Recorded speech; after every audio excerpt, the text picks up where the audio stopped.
Welcome back to the RMP. I'm Zach, your host of this messy, obnoxious little podcast. You can find me on Instagram at The Muscle Hamster, and we're here to question the mess, make some rebel actions, and start living life on our own goddamn terms.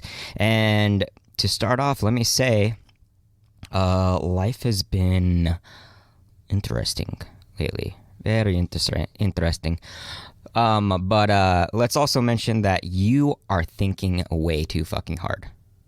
You're thinking too hard. Is that pointed at me? Yeah, just a little bit. But my point is that apart from all the psychological effects that the world has on us now because of the disfocus, because of the plethora of information and all the things that are going on, and this idea that we have to have an opinion about everything and then we have to be into everything, let me tell you right now that my latest epiphany has been to step back, ignore 75% of what's going on in the world, and release myself from thinking that I have to be the best and into everything. Now, the reason that I came across this was because I constantly felt exhausted. I constantly felt on edge. I constantly felt like I had no ability to focus, that I had no energy to do anything. And it was hurting me. It was hurting me in the way of getting my podcast done. It was hurting me in the way of getting my writing done. It was hurting me and getting in the way of doing powerlifting and keeping myself in shape. Not even just powerlifting, just trying to get myself into places. And I think we just spread ourselves too thin. So let me reiterate, you're doing too much and you don't have to do it all. And the world doesn't require you to do it all. If anything, which we've talked about in the past, is to focus on one or two things that take up a majority of your time, that are things that you enjoy, that you love to do, that you want to be the legacy of your life experience, whether that legacy has anything to do with you being remembered or not. If you can personally, on your own deathbed, look back and be proud of what you've done and have little regrets and feel like you've enjoyed and experienced your life regardless of the amplification, the status and success and the way that you're seen by the world, if you can just be happy with what you've done and know that you've given it your all or to the best of your ability, then that's all that matters. That in the very end, that's all that matters, is that you did it to the best that you could, not for everybody else, but for yourself, which oddly enough is the paradox, is the more you do for yourself, the more influence you will have on other people. And I think that has to do with the more we love ourselves, the better energy we give off. The more energy we the more people want to be around us. So, PSA for today, you're doing too much. Slow the fuck down. Enjoy what the hell you're doing. And I've had these thoughts going through my head, very relatable to identity, to life balance, to knowing what is going to truly take to get my passions solidified. And I figured out that I was trying way too hard to follow all the rules.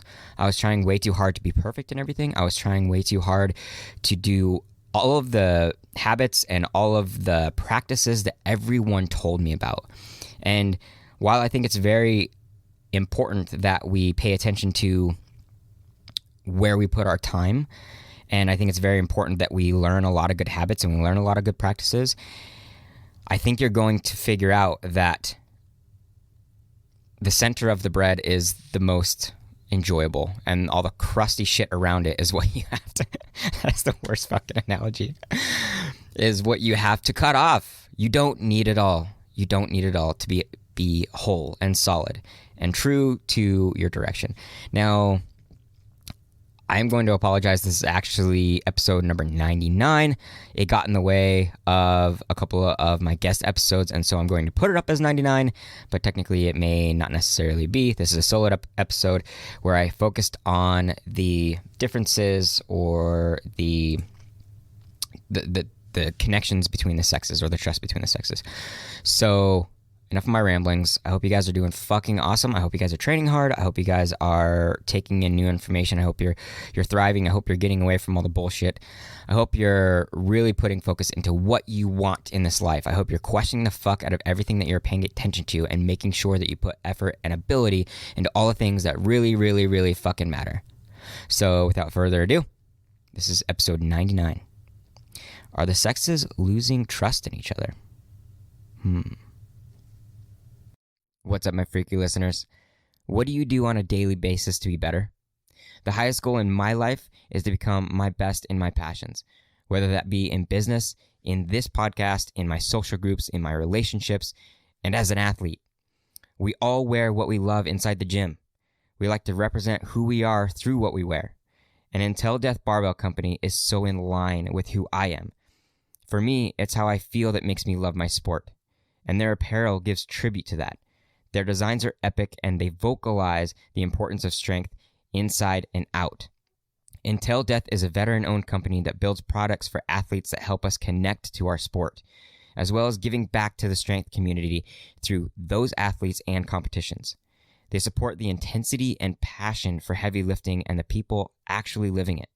If you want to check out their one-of-a-kind apparel and see how they connect to the unique feelings of strength sports, go to untildeathbarbellco.com. And while you're there, use the code REBELMINDED to get 10% off your purchase. That's untildeathbarbellco.com, and tell them Zach from the RMP sent you. I dare to think that there's a gap opening up between the two sexes. But my question to the world is, why? I understand the resentment, the distrust, the exhaustion of what has become our interactions. But do we still not desire each other? Do we still not desire what comes between us? And if we can honestly say no, then why? Then again, I have so much curiosity of relationship that most of what I encounter are the relationship problems, giving off an energy that the relationships are just failing. But I don't think that's actually the story. Are they failing? Or is it just an assessment from a single male who repeatedly soaks in pain and anguish and hopelessness? I'm not talking about me personally, FYI. Nevertheless, I wanted to put forth some theory here, as we do.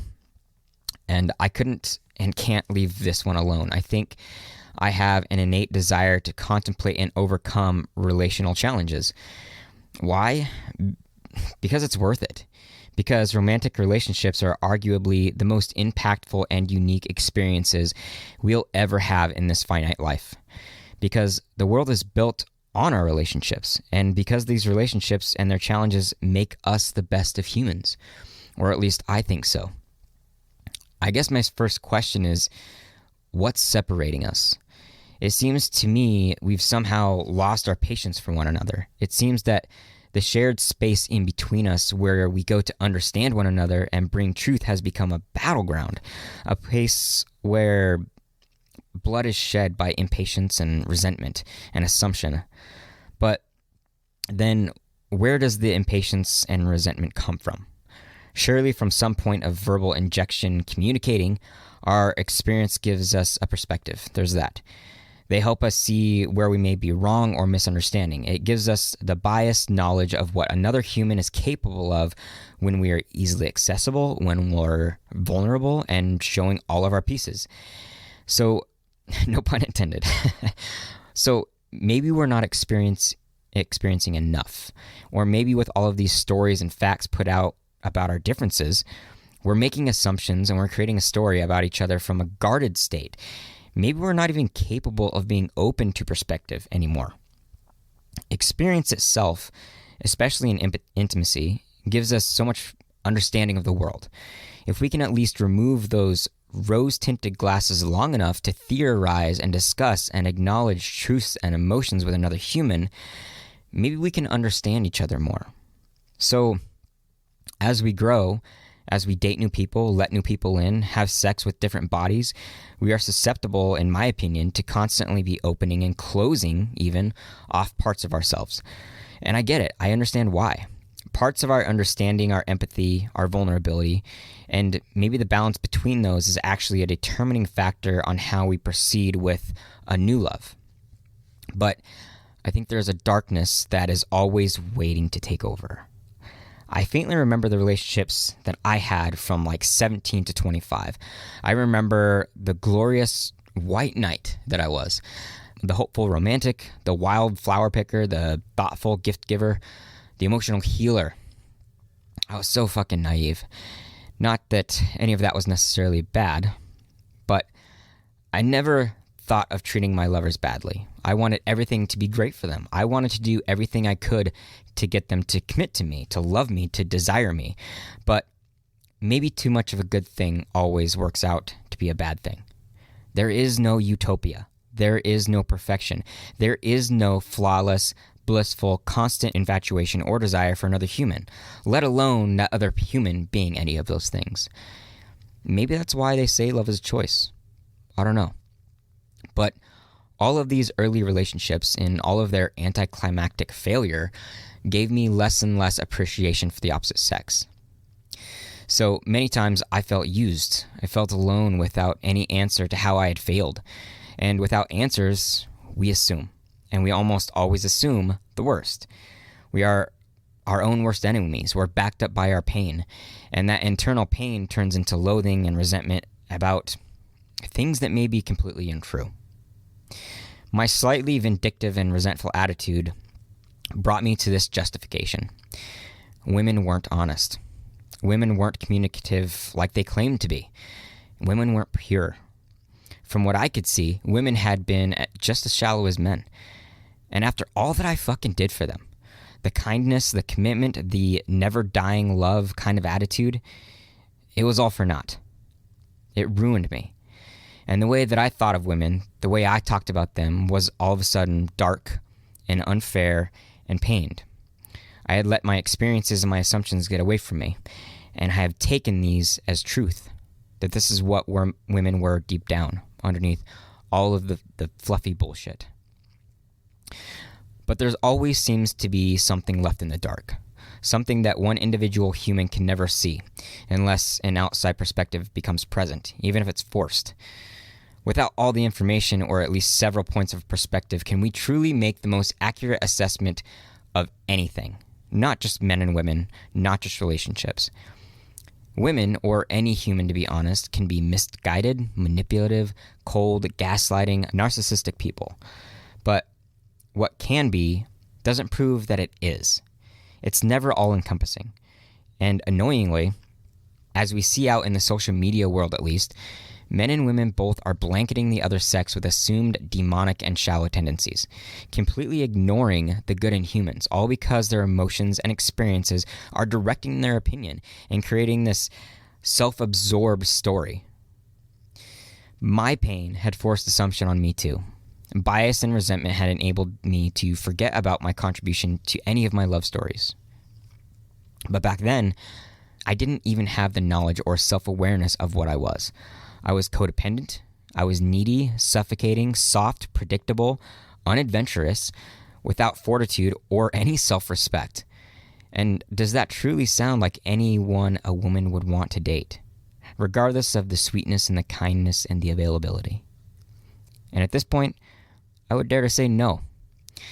As I grew, my heart got the best of me. My centered desire for companionship and intimacy got the best of me.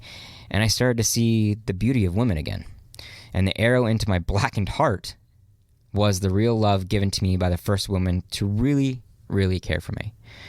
What followed was far more painful than my previous relationships, but so much more eye-opening.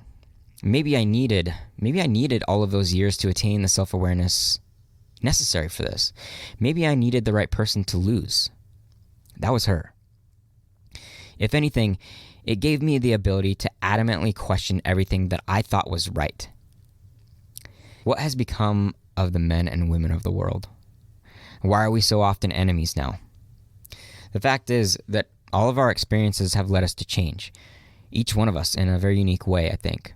We use what we know to either guard ourselves or move forward with our swords. Both are necessary, but too much of one creates disaster, and too little of the other compounds it. If we hold on too long, we lose our flexibility, our agility, and our potential.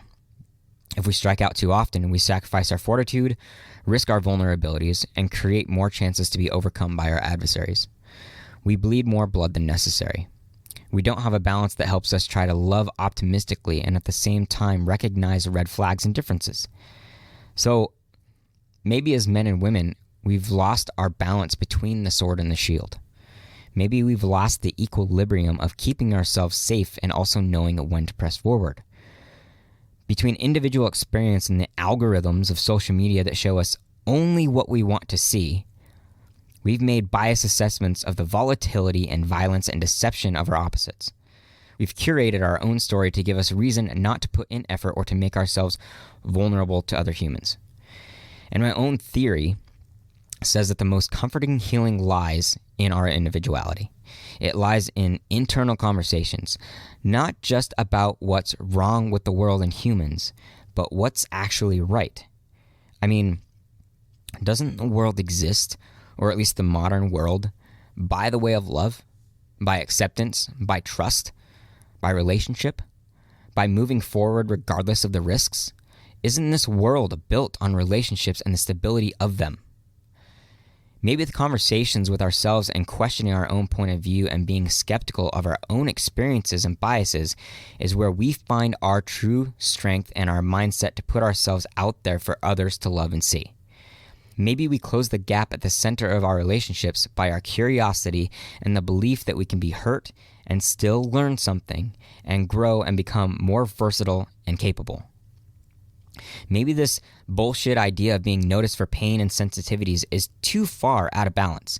This fucking victimhood, this exacerbated action to be the innocent plastered on the cross of evil and sin so that others can pity us and sympathize us.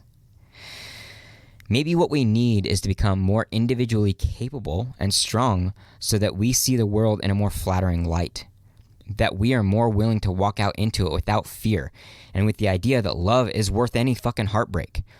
Maybe we can find that being taken care of and being in fear and constantly guarding ourselves from assumed manipulative tactics of the opposite sex is inevitably boring and worth regret.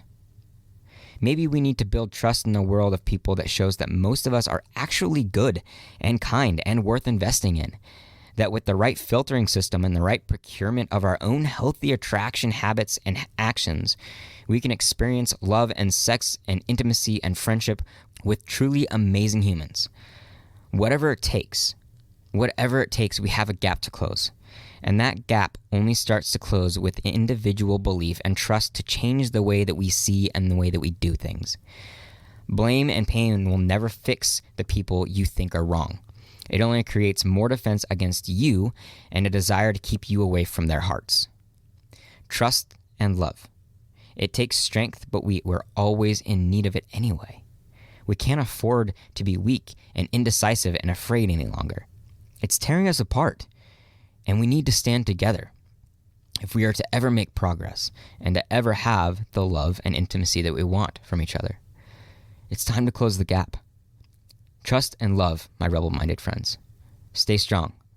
This is your host, Zach. Out. Hey guys, I hope that all things we've brought here, including the people, have helped you change the way that you see the world. And if it has, then it would help us so much if you leave a rating and a comment on iTunes or give any feedback wherever you listen to the RMP. Thank you for listening in, and don't forget to follow and subscribe. Question everything, my friends.